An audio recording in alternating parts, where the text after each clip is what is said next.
சில நேரங்களில் சில தவறுகள் நோக்கமின்றி அரங்கேறி விடுகின்றன.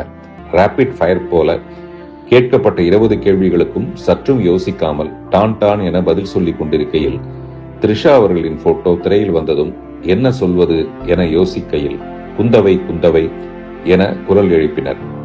உடனே வார்த்தை ஜாலமாக மட்டுமே குந்தவையை வீட்டிலேயே குந்த வைக்கவும் பிரச்சனை வராமல் இருக்க என கூற அரங்கமே கைதட்டியது. பெரும்பாலும் விஜய் ரசிகர்கள். இறங்கி வந்ததும் நண்பர் ரங்கராஜ் பாண்டே அவர்கள் குந்தவையை தவிர்த்திருக்கலாம் என்றார். உடனே கலாட்டா அருணா அவர்களிடம் அதை வெளியிட வேண்டாம் என கேட்டுக்கொண்டேன்.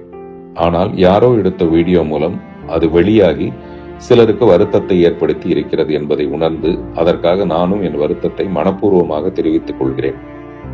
பிரச்சனைகள் பெரிதாவதை என்றுமே நான் விரும்புவதில்லை. நான் கல்லூரிகளுக்கு செல்லும் போது கூட பெண் சுதந்திரம் பற்றியே பேசுகிறேன்.